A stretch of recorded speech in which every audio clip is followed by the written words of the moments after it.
What if I told you that right now, beneath the crushing weight of 1,000 tons of salt water, entire conversations are happening, vibrant, complex, high-speed debates, life or death negotiations, declarations of love, all without a single sound.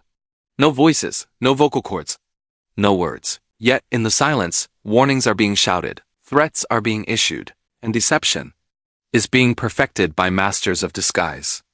Welcome to a world where thoughts are seen, not heard, where intelligence doesn't speak, it shimmers.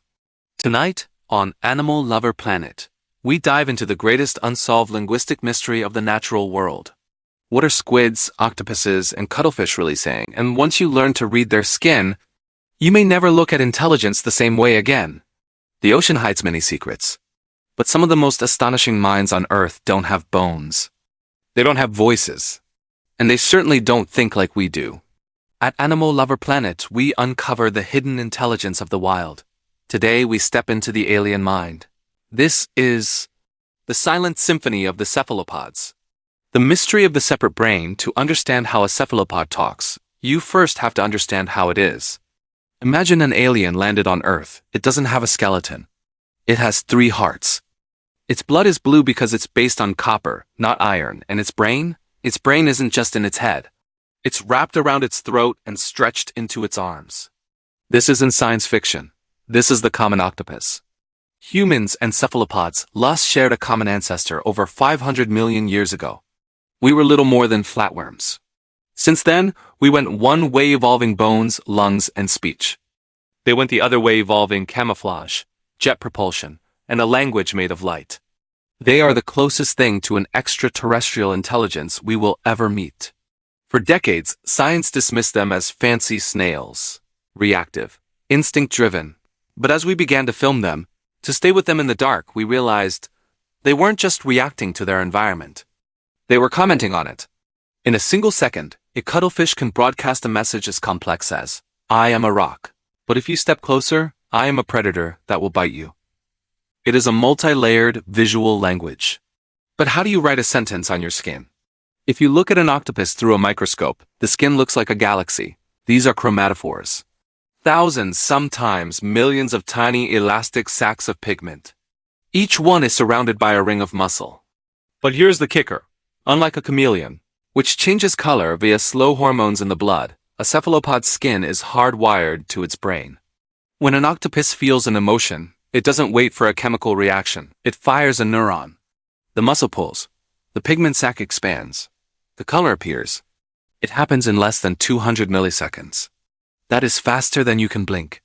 Imagine if your skin was a 4K television screen and your brain was the remote. A squid doesn't just turn red when it's angry. It thinks red. It projects its internal state onto its external body for the world to see. This is broadcasting the self. But what are they saying?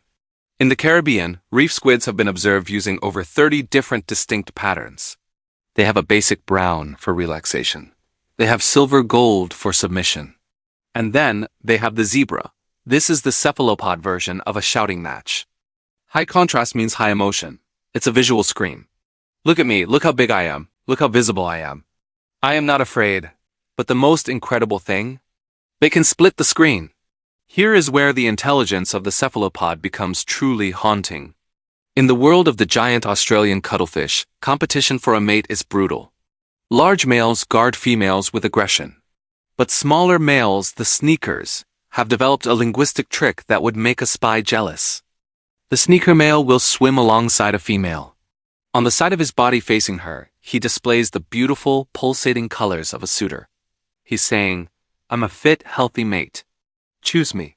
But on the other side of his body, the side facing the big, aggressive rival, he changes his pattern to mimic a female. He hides his masculine colors. He tells the rival, "Nothing to see here, just 2 girls hanging out." One brain. 2 completely different messages were sent simultaneously to 2 different audiences. This is not a reflex. This is tactical dishonesty. To lie, you must understand what the other person is thinking. You must have a theory of mind. This discovery at Animal Lover Planet highlights the chilling truth. These animals are aware of their audience. They aren't just glowing. They are performing. Color is only the vocabulary. Texture is the grammar. Cephalopods possess papillae muscles that allow them to change the physical texture of their skin. In an instant, a smooth octopus becomes a jagged, mossy rock. But they also use shape to communicate. Watch this. This is called the passing cloud. Waves of darkness ripple across the cuttlefish's mantle like shadows from a flickering candle. For years, we thought this was just a confused prey, a hypnotic trick to paralyze a shrimp. And it is, but we've also seen them do it to each other. When a rival approaches, the passing cloud accelerates. It's like a visual heartbeat. It says, my energy is high. My focus is total. Do not test me. And then there is the mimic octopus. This creature is the ultimate orator. It doesn't just say, I'm scary. It says, I'm a venomous sea snake. It tucks 6 of its arms away and undulates through the water. It's not just camouflage, it's a precise coded message intended to trigger fear in a specific predator. It is speaking in the language of other species. We have always called them the silent masters of the deep. But in late 2024, a team of researchers lowered ultra-sensitive hydrophones into the tanks of interacting octopuses. What they found sent shockwaves through marine biology. They aren't totally silent. During moments of extreme aggression or courtship, cephalopods produce low-frequency vibrations, a thump felt more than heard. It's as if their visual language is so intense, it spills over into the physical realm. A visual sentence with an audible underline. We are only at page 1 of the dictionary. We are babies trying to understand a Shakespearean play written in neon lights. Right now, somewhere beneath the waves, a cuttlefish is flashing a warning that no human will ever see. An octopus is signaling curiosity to a fish that cannot understand it. A squid is sending a message into the abyss, written in colors we don't even have names for. They are talking. They always have been. We just didn't know how to listen. We spend billions searching for signals from the stars, looking for an alien intelligence to tell us we aren't alone. But perhaps we've been looking in the wrong direction. Perhaps the most advanced conversations on this planet have been happening in the silence of the reef all along.